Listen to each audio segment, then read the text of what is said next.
শনিবারের সকালে Rabindra Sarobar সরগরম।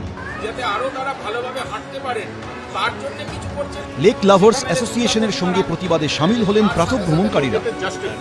Rabindra সরোবরে art gallery সম্প্রসারণের কাজ চলছে, সেই নির্মাণ ঘিরেই দানা বেঁধেছে বিতর্ক।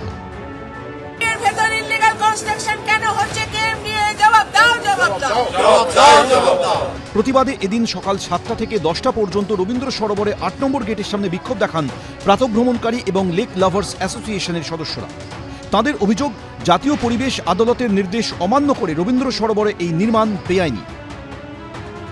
পরিবেশ আদালতের রায় অনুযায়ী কোনো কনস্ট্রাকশনের কাজ রবীন্দ্র সরোবরের ভিতরে করা যাবে না, কিন্তু তা সত্ত্বেও রবীন্দ্র সরোবরকে কেন বেছে নেওয়া হলো এই কনস্ট্রাকশন কাজের জন্য, সেই উত্তর কিন্তু এখনো অধরা। 2017 সালের 15ই নভেম্বর যে এনজিটি যে অর্ডার করেছে আমারই মামলায়, সেখানে বলা আছে পরিষ্কার যে রবীন্দ্র সরোবরে কোন রকম কনস্ট্রাকশন করা যাবে না।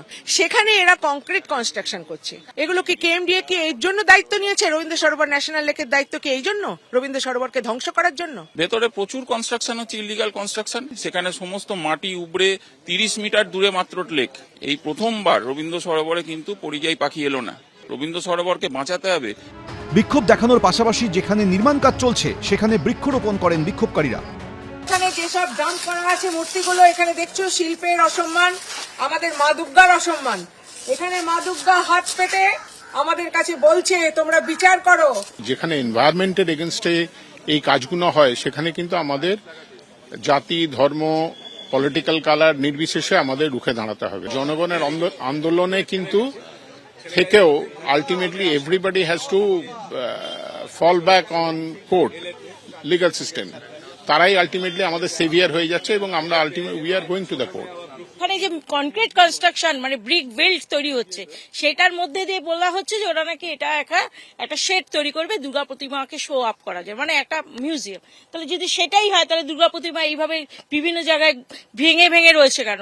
নিশ্চয়ই এর ভেতরে কোনো দুরাবসন্ধি আছে। ঘটনায় গ্রিন ট্রাইব্যুনালের দ্বারস্থ হবেন বলেও জানিয়েছে লেক লাভার্স অ্যাসোসিয়েশন। এখানে কোনো কনস্ট্রাকশন করছি না, যে টালিগুলো রাস্তার নড়ে গেছে সেইগুলোকে আমরা রিপেয়ার করছি।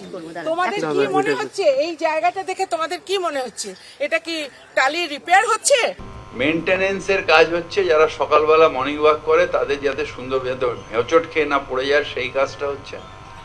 মা ফিরে এলোতে আমরা সুন্দর করে সাজাচ্ছি যাতে ওখানে লোক আসে। আমি নিজেই গেছিলাম, কয়েকটা টালি নড়ছিল, আমি কেএমডিএ কে ডেকে বললাম এই টালিগুলোকে ফিক্স করে দাও, নাহলে ঢড় করে নড়ছে, পড়ে যাবে কেউ।